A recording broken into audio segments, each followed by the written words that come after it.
Over the years, from a disheveled office, Mike Luckovich reared back and threw high, hard fastballs, or maybe even knuckleballs, right at someone. I like to compare myself to a baseball pitcher, I guess. I don't like to throw the same thing every pitch. His mound, an office full of newspapers and network news. His delivery, pinpoint accurate.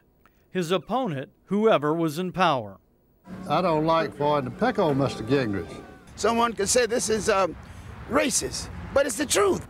Make you mad when they're poking fun at somebody you know. His political cartoons are read by thousands in the Atlanta Journal-Constitution and syndicated in papers nationwide. He has won, it seems, every conceivable award a cartoonist can win. So what was the first sign of his razor-sharp political wit when he was growing up? Perhaps it was the wigs. When I first saw him, the first thing I thought of was, well, this guy's going to be funny. Margot was a college art student when she met Mike in the art room at the University of Washington. She was 19, and she liked the shy, funny tablemate. We walked into the art room, and there were stools, and he hopped right over it. You know, and he sat down and he looked around, and I thought, oh, this guy's going to be funny. He already had his sights set on becoming a political cartoonist. She says perhaps it all started in high school, when he would lampoon the teachers and use the power of his pen to open doors with fellow classmates. His dad would move around a little bit in the Northwest for his job, and he would go in and sit in the classroom, in a new classroom with a bunch of new kids around him, and he would draw the teacher. And that way he could pass that around, and the kids would see it, and they'd start talking to him, and he had an instant personality for them. Later in college, she helped him get a jump on his future profession, drawing caricatures at the Seattle Space Needle. And if no one was buying... If I came by to visit him, he would have me sit down, and he'd draw me so that people would sit along the sidelines and watch, and that way they might want to get their caricature done. He began his newspaper career with the Greenville News, then quickly moved to the New Orleans Times-Picayune. Margot says what once took hours of drawing, frantically erasing, and slinging a whiteout is now done in an hour or so. One big incentive to speed it all up, Mike's devotion to his rapidly growing family, John, Mickey, Michaela, and Lucy.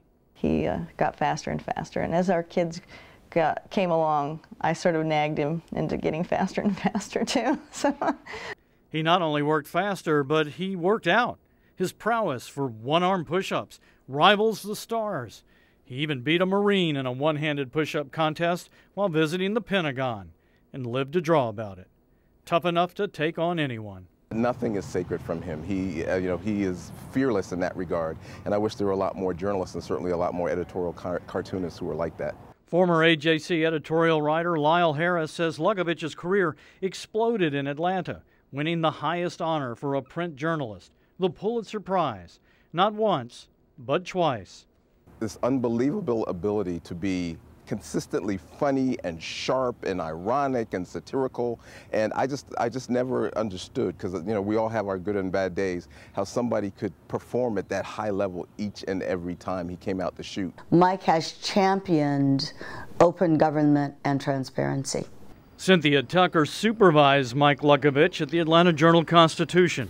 She says he loved constructive criticism and healthy debates, and he was always willing to fight to make his point in a powerful way. He has always ribbed those and lampooned those government agents and public officials who tried to conduct the public's business behind closed doors. Growing up in Atlanta, we got the AJC every day since I was a little kid. And so, before the comics, read Luckovich. I didn't understand it most of the time, but his drawings were funny. And perhaps without knowing, Mike was paving the way for future satirists. Bill Richards is the editorial cartoonist for the Red and Black, turning out cartoons for the paper on a daily basis.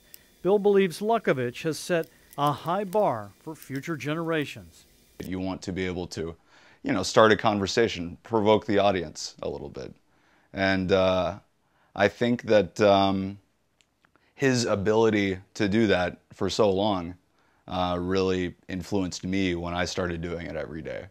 Tonight, the board of the Georgia First Amendment Foundation honors Mike Luckovich with the 9th Charles L. Weltner Freedom of Information Award.